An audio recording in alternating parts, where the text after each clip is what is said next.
Hello, hello, hello, and welcome back to Canlander versus. James is back. Hello, James. There's a functional laptop, so you don't have to settle that anymore. It's fine. I'm here. It's all good. Fantastic. I mean, the priority list goes Canlander versus commentary, and then whatever else you do with your laptop. So, Yeah, exactly. So, I'm glad you've managed to get it fixed, and it's good to have you back with us for a combo off. We're going to be playing Canadian Highlander, as most of you are aware by now. But we are moving from a control matchup to a combo matchup. We've got Doomsday Storm from Matt and a Time Walk lands combo list from Jay.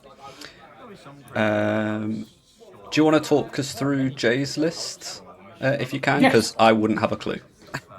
I mean, I don't have the best clue, but I'll do my best, certainly. I've not actually played this. I've not played against Jay for ages. I've not managed to play them against this list yet, which is a shame because it's really cool. Often called Mudwalk as well, just because it's kind of, well, it's a blue lands deck with Time Walk and also Nadu. So there's a whole bunch of packages and combos that it's trying to do. It's got a bunch of stuff for Nadu, so it's got like the Shuko Nadu, Bristly Bill, Scythecat Cub, Spin Heartland Tuco stuff to do crazy Nadu things. It's got a bunch of lands combo stuff with Fast Bond, Crucible of Worlds, Zuran Orb, making Infinite Mana or Infinite Life, that type of stuff. And it's also got Time Walk and Time Walk combos and taking loads of extra turns and doing all of that type of stuff. So there's a bunch of different lines it can get. It's quite a complicated deck. If you do fancy trying it, Jay's written a pretty extensive primer, sorry, which is definitely a good read. So it's a complicated deck. So it will be interesting. Got lots of angles you can go on. Can look really powerful. Can look really anemic at the same time, depending on how things are drawn or how you're interacted with. So it'll be interesting to see what we see here. Point six of them on Sidewalk and one of them on Nadu. Both of those kind of expected, given that they're kind of key parts of the deck. Strip Mine, also a good one for a lands deck, obviously. As a Saga, same thing. And the last point on Gifts Ungiven, which is not one you see quite as much anymore, but a really cool include. Yeah, nice. And just a reminder, we always put the links to the decks in the comments. So if you're interested in seeing the lists, head down there. Doomsday Storm. Yeah, I think most of you who have been playing Canadian Highlander for a while know this. It's a Doomsday or Underworld Breach combo deck. There's a couple of different ways to win. Similarly to Jay's list, got lots of bits of combo. Matt's probably is a bit more streamlined, but it's a five color combo list. You're probably used to the combos by now. Points wise, super straightforward. We have Underworld Breach, surprisingly enough, and Black Lotus, also surprisingly Pretty enough. clean. Yeah. Yeah. So super simple in terms of points, and we're already off to the races with a Time Walk, which is just an explore when it's this early. And sometimes that's totally fine. Making Jay be even more on the play than they were before and really attacking the resources of Matt's deck, which is probably a good start. Matt's deck, like you said, is a bit more streamlined than Jay's.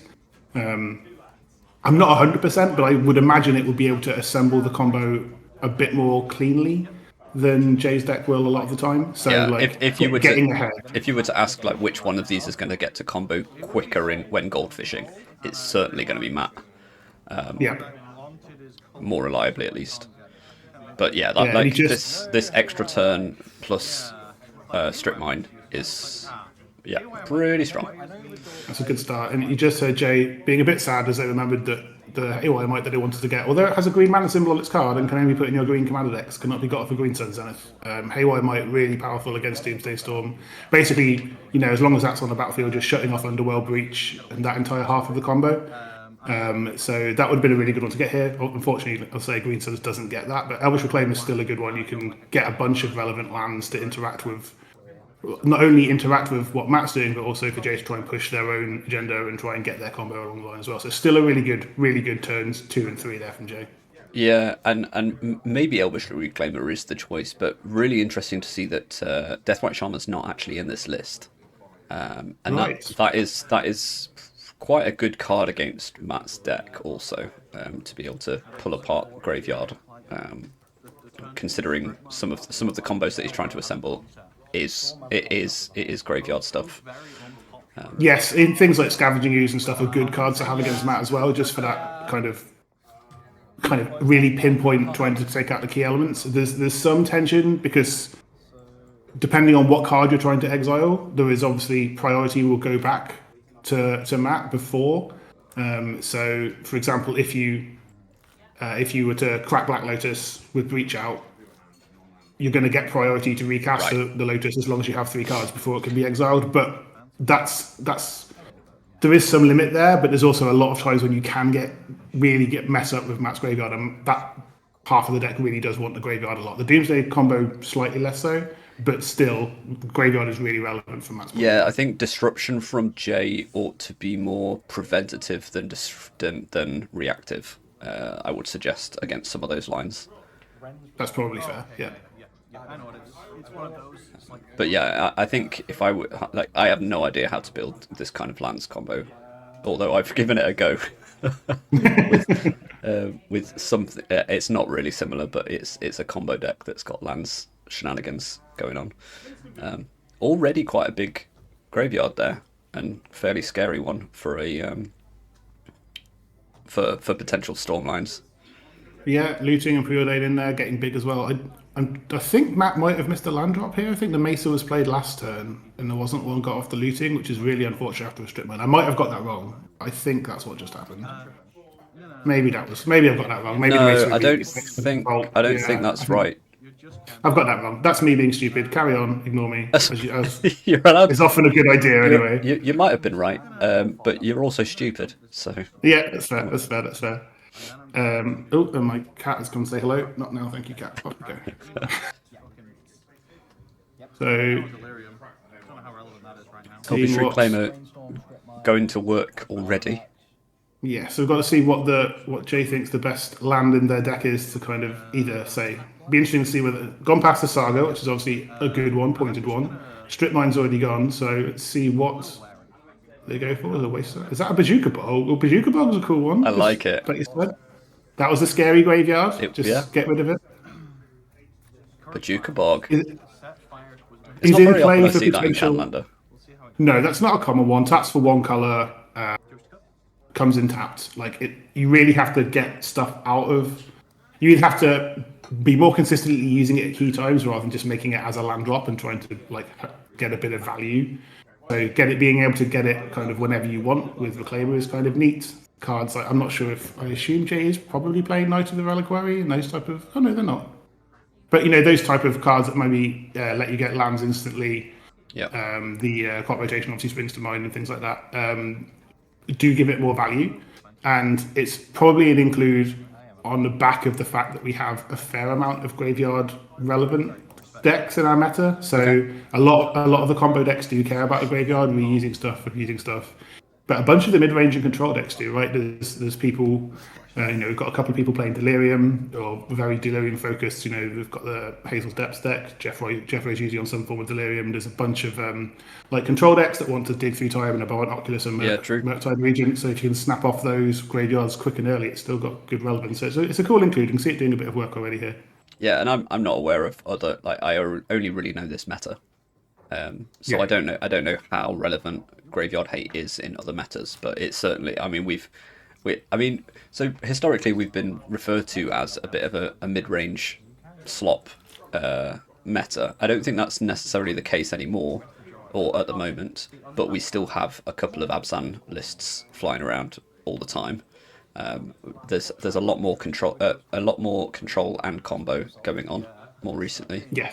And I think we do even have a couple of reanimated players too as well, yeah. to be fair. So it's obviously just straight. That's true. If you can get the timing right on it there, really relevant in that one.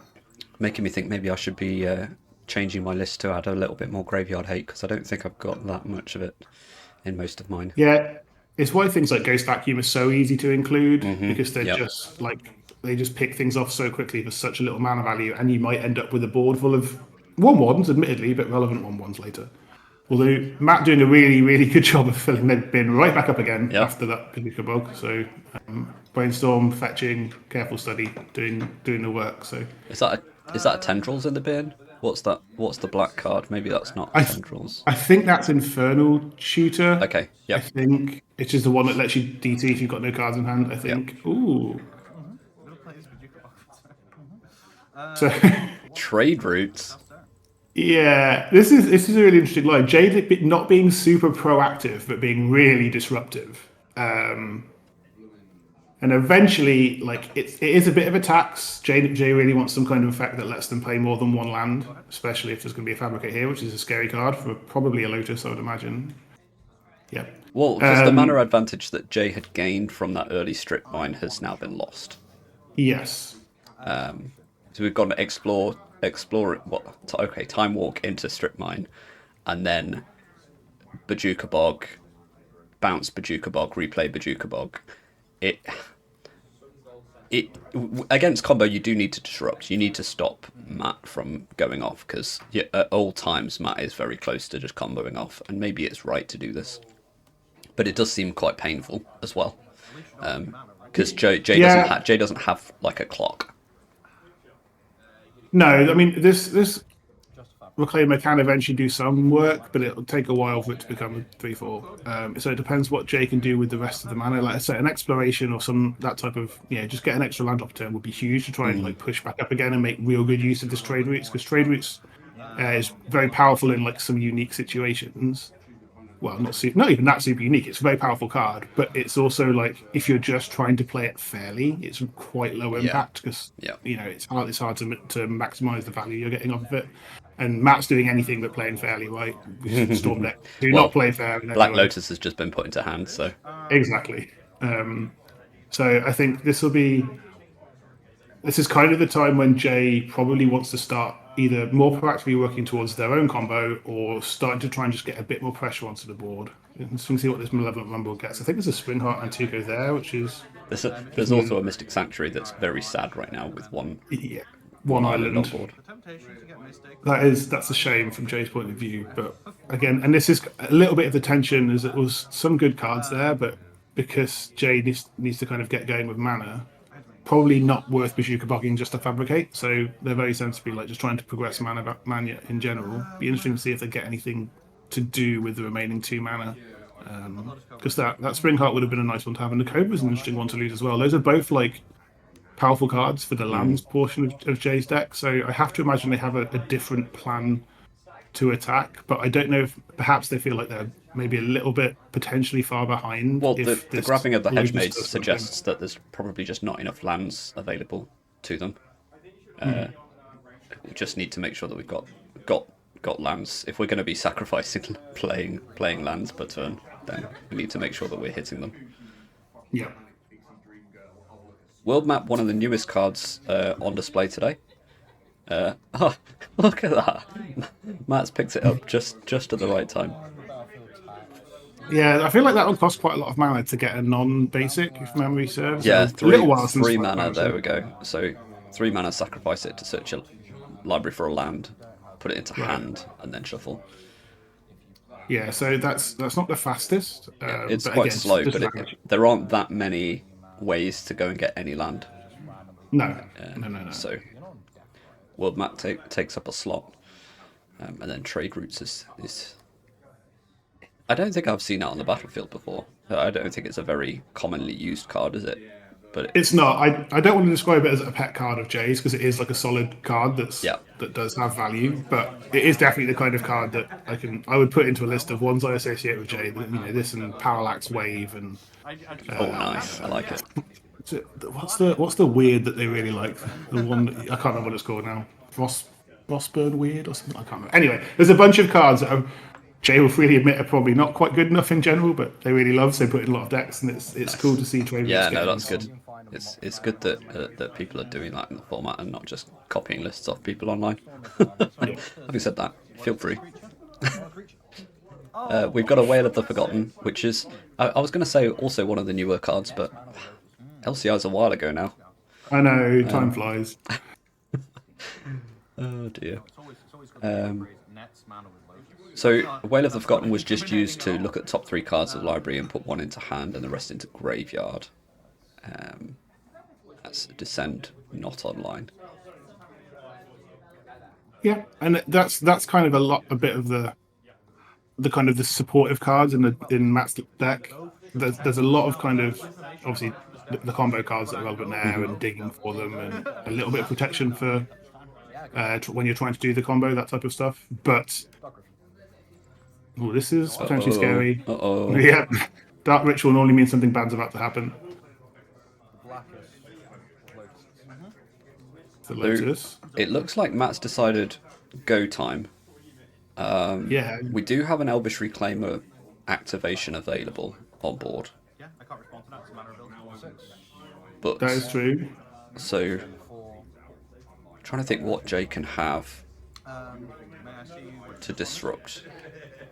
So this is Dark Petition, which costs more than Demonic Tutor, but it does have a ritual attached to it because Spell Mastery is online.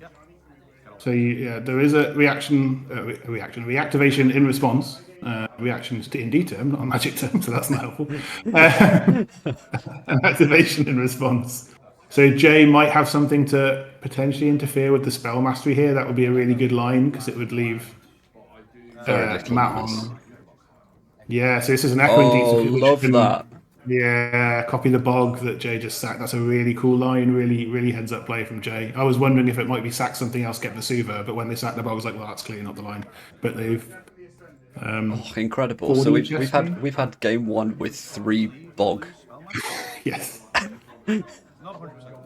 And that's Lotus Gone Forever as well now, which is super relevant. That's kind of like yeah, it does. It does work in a way that Matt thought it did, but didn't want it to. So yeah, that entire half combo is not gone. LED can still do it with Breach, and the fact that Matt is bringing Breach to the front suggests he still thinks that line is available because you can still get there with LED. Under Breach and Brain Freeze, but one of the pieces is gone. It might be a Gush possibly being brought to the front. It'll be interesting to see what they get here, just in terms of what their plan is now. Lotus is exiled into nothingness. How big is this?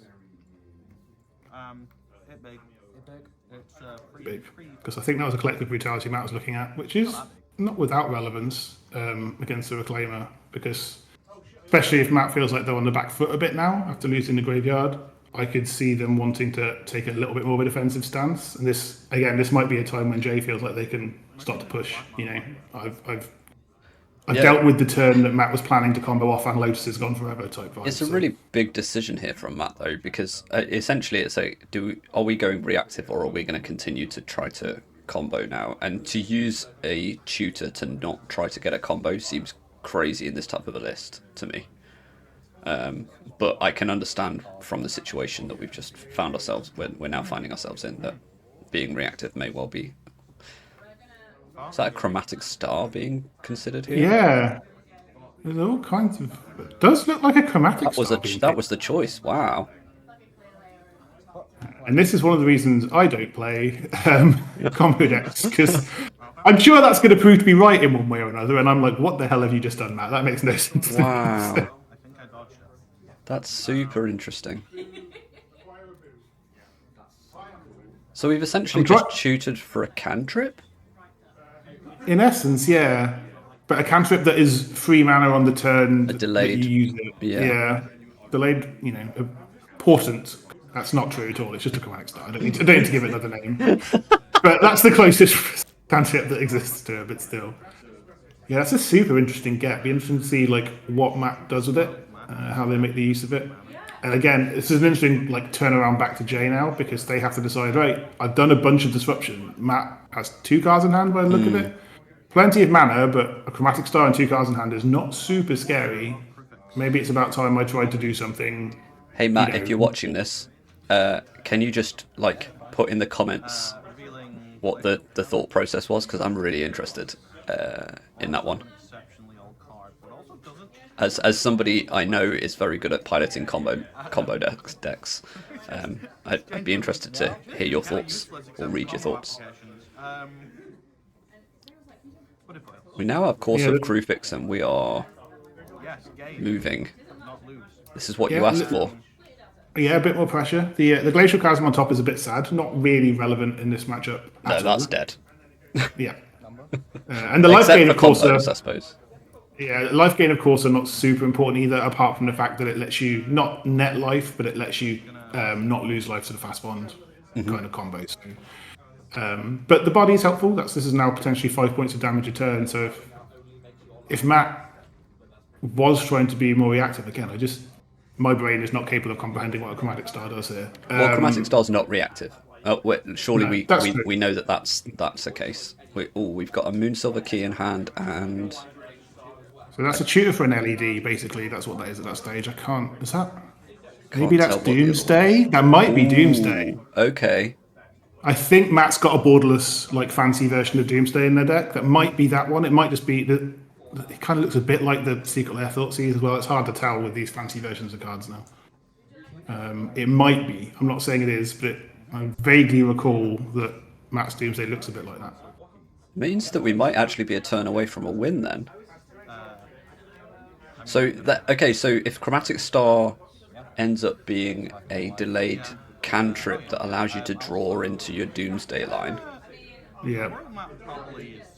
Yeah, that's potentially a really well thought out line from Matt, and good spot from you if that is it, because that, the cantrip that I do think that is Doomsday. That couple of times I've just seen it there. I should go. I can't be bothered to go and Google what the fancy different version of Doomsday looks like. But still. We'll find out soon, James. Don't you worry about Yeah, that's fair. That's fair. Yeah, so if that is all correct, which is a really really cool line, then that's neat. That's just really cool. This is a really interesting game. Very cool. I'm excited for. This is only game 1, guys. Yeah. Yeah, if Matt can still get there through a lot of abusive Bajuka bogs, that's pretty solid.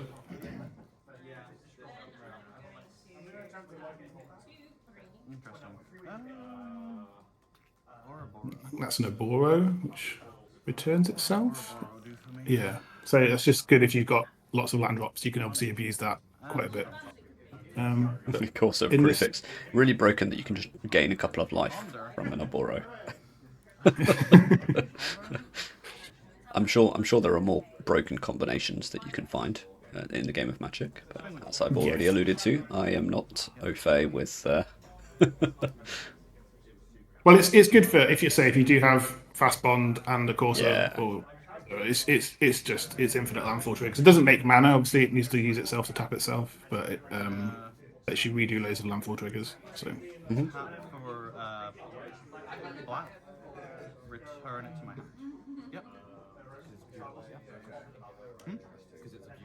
Yeah. It is no longer a rich god. I'm going to. So deeps back to hand with the trade routes there, I think.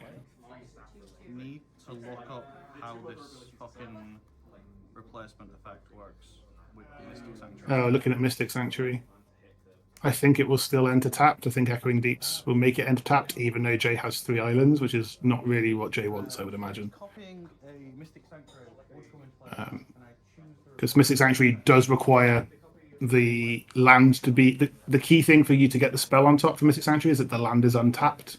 And if a land always enters tapped due to some type of restriction on the way in which it's being put into play, Echoing Deeps being a good one, just tutoring it off of Urza's Cave, maybe. I think that's one that puts into tapped. Then it won't do the thing you want it to do, which is unfortunate. Which is fine.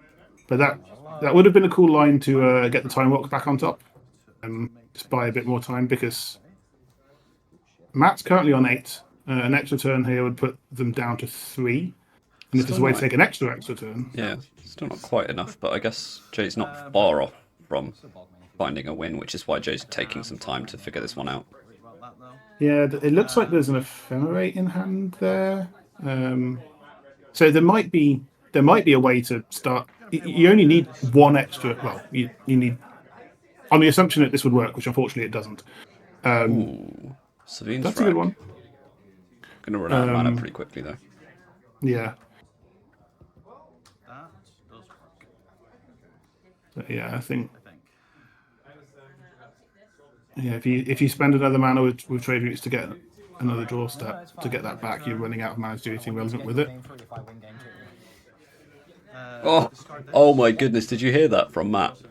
No, I missed That that was one. so cheeky. All right, considering if Doomsday is in Matt's hand, that was a very cheeky comment.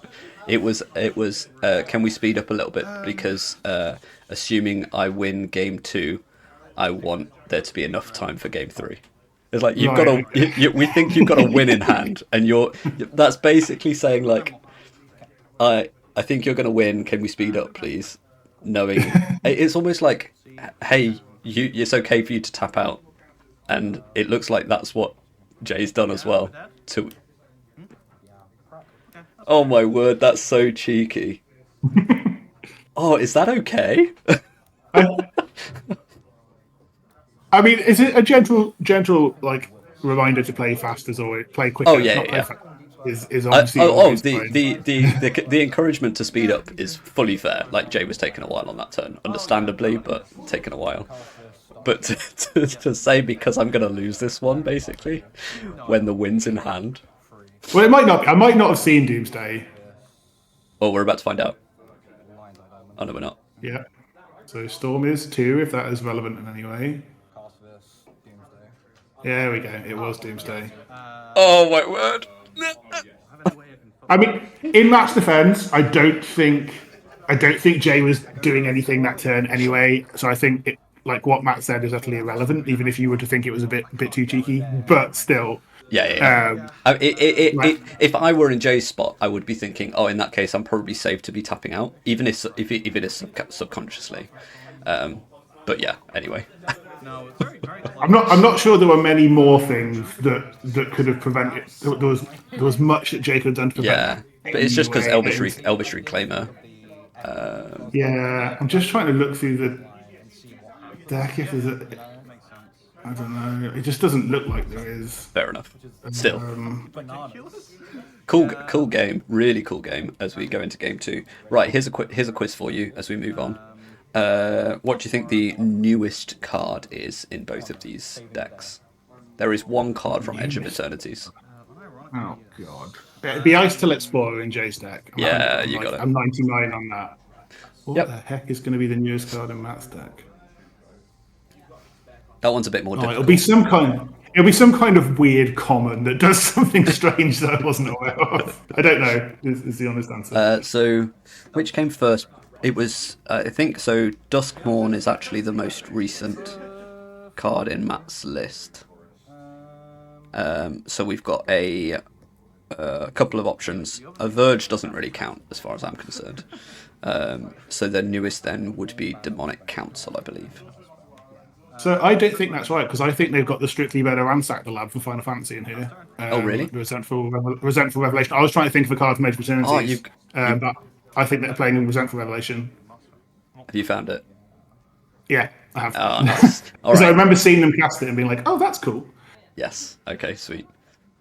That's a really good, just a quick starting card though. From a really good 1-2 punch from Jay Interesting. is Strip Mine and Vexing Bauble. Vexing Bauble dealing with Lion's Eye Diamond, dealing with Black Lotus is a really good one to have. So you counter anything that costs 0 mana?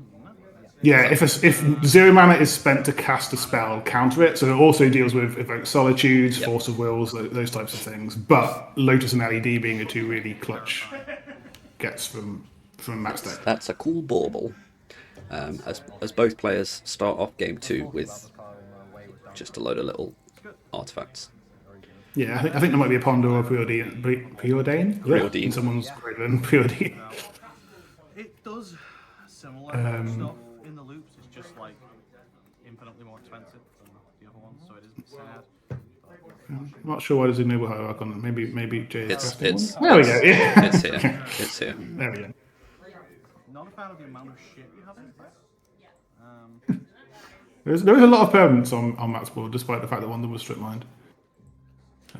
And there's even more permanents on Matt's board. There's a lot of held draws. That's probably the best way of phrasing this here. Yes. Yeah. Why have cards in hand when you can have them on board? In hand? And that's I don't know. Enlightened Tutor and a Muddle the Mixture. So that's actually a lot of the combo. That's almost there, right? Yeah, Enlightened Tutor can go and get Breach. And Mixture can go and get Brain Freeze. So, or Enlightened Tutor can also go and get Lotus and LED or LED as well. But again, neither of them great into Bauble. But that combo does kind of require Lotus or LED, and the bauble just means they won't, unless you get to kind of sneak them in some way, you won't be able to cast them. Dryad of Naked Man under Tree. Yeah. Nope, don't want that anymore. Nope, you can't have it. I mean, we talked about it a couple of times in the first game. Like, extra land drop's super relevant for Jay's deck. So it makes sense to get rid of that, especially if at the minute that bauble's. I'm pretty certain the spellbomb only deals with creatures, so that the bauble that's the problem from Matt's point of view doesn't, meaning they can't combo anyway. Might as well just get rid of this. It's why Ice-Tail Explorer's in the deck as well, right? It's 4 mana, but you get to play extra lands, play them from the bin. It's a pretty darn powerful version of that effect. Yeah, Ice still is a super, super pushed version of the card. The mill is really relevant too. I've seen it pop up in I think both Hazel and Jetto's. Yeah, the Absan lists. Yeah. So like that's been a super powerful include for lands decks, extra land drops, an extra a crucible that can attack. That's super. That's just super like relevant because it can attack and it can block. That's one of the reasons I've ended up deciding it's not good enough. But one of the reasons I was trying Starfield Vocalist for a little while, because apparently Monocon that can attack and block as a 3/4 is pretty solid. Yeah, that's I decided it wasn't quite good enough, but yeah, it's a bit slow. warping it in before escaping a Flage feels pretty damn good. I'll tell you that I can for see sure. that. I can see that. Yeah. Right, I'm just really reminded as a spider crawls up my wall to the right that Spider-Man is imminent. What other cards? I know you're looking forward to some cards from Spider-Man. Yes. For your what is it? Your humans. Legendary humans. There's a lot of legendary humans in this Spider-Man set. Legendary humans with as many words as possible on the card, please. What are the cards you're looking for? Oh god, I'm gonna have to remember them all. Are they called Spider-Man? No, because a lot of them are the flip ones, so they have their normal name on the front. Right. There's I want the Miles Morales, I want one of the Gwen Stacy's, I want the Spider-Woman, I want the Norman Osborn, I want a couple of Spider-Man, I think, I want Spider-Punk.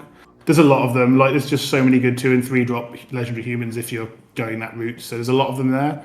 But I also think there's a lot of just kind of cool cards in the set. I know people are seem to be a little bit down on it. I do think the limited is a little mixture here. That's potentially scary. I do think the limited situation with Spider-Man is rough. The fact that it's a small set, it's designed for this pick 2 draft archetype. It's probably going to be a bit worse to play in sealed. I know we're at Dice Cup. We're going to try and just draft it regular and hope that it still plays well. So there's been a bit of downer on it from that point of view, which I do understand. I can get behind it, but I'm a big Marvel nerd, so I'm just happy to see all these cool characters and some like a lot of the old iconic like comic book art. Ooh, I really like the new Reanimate with Spider-Man pulling himself out of the grave and Sweet. all of those things. So there's a lot of cool cards. I also like the fact that the 2 new mechanics are kind of they're old mechanics, just slightly easier to understand in terms of with the web slinging and the mayhem. It's kind of fixed. Yep. Not fixed madness, because it is probably just worse than madness, let's be honest. But just much easier for people Simplified, to get, which makes sense. Yeah, for a set you imagine we'll get some newbies in. Not this. Goes into exile and then can be cast at a later point. Yeah. Kind of rubbish. And there's some hilarious card names which I'm always enjoying. Being of Bees, can't remember what his name is, but there's somebody Being of Bees, which might be one of the best card names I've heard for a while. So I'm quite a fan of that. Nice. By the way, you're the one who mentioned limited, not me. Just saying. That's true. You asked me about the stat. I've just been, I love limit. Anyway, there is a Ravenous Excavator here, which is super scary when there's a strip mine in the graveyard. Well, yeah, I mean, and we also said that Ice-Tail Explorer. We now have two cards. Well, the Dryad's in hand, right? But we have 2 cards that combine to make an Ice-Tail Explorer almost. Yes, and I do imagine that I think the reason Jay has not played the strip mine as their land return is so they can play Dryad. Oh no, they're war game. Okay. Oh, we're just going to bog route. Okay, well, that does make some sense with Bane Freeze gone, so that makes sense too. And that's fair, right? There's Matt's deck can combo off with not a lot of mana, so you really want to be properly cutting them right back if you're going to do the strip mine kind of lock. That was a really good bog line. I liked that. I like that one. Yeah, I think this is the best I've seen Bazooka Bog since I played it in Commander 12 years ago. Like this is insane. Yeah. I mean, Bazooka Bog used to be like when I first started playing Commander, which would have been, I'm not even going to try to figure out how many years ago it was. Bazooka Bog was like if you're playing black, you're playing Bazooka Bog. Nowadays, it's a bit slow. Yes. This Dryad. Here comes the Dryad. Yeah, so this would be interesting if Jay just goes strip you. I would be super inclined to, but again, Jay might be trying to progress their own game plan rather than and it looks like they are. That's a polluted delta. So Jay trying to progress their own game plan rather than interfere with Matt. Matt doesn't look super close again here. I think there might be two or three cards in hand. One's a known Brain Freeze. It's probably going to be Enlightened Tutor, and that might be an Otawara. Is that an Otawara? Because that will get rid of the Vexing Bauble. Yeah. To get enables the. I guess that's why we've got mana up to do that end step. We're still only getting 2 of the 3 pieces, right? Brain Freeze, Enlightened Tutor can go and get either Breach or Lotus. So there needs to be a plan to get the 3rd piece again if that's Matt's line, or it may be that they're going a Doomsday line again. I'm not sure.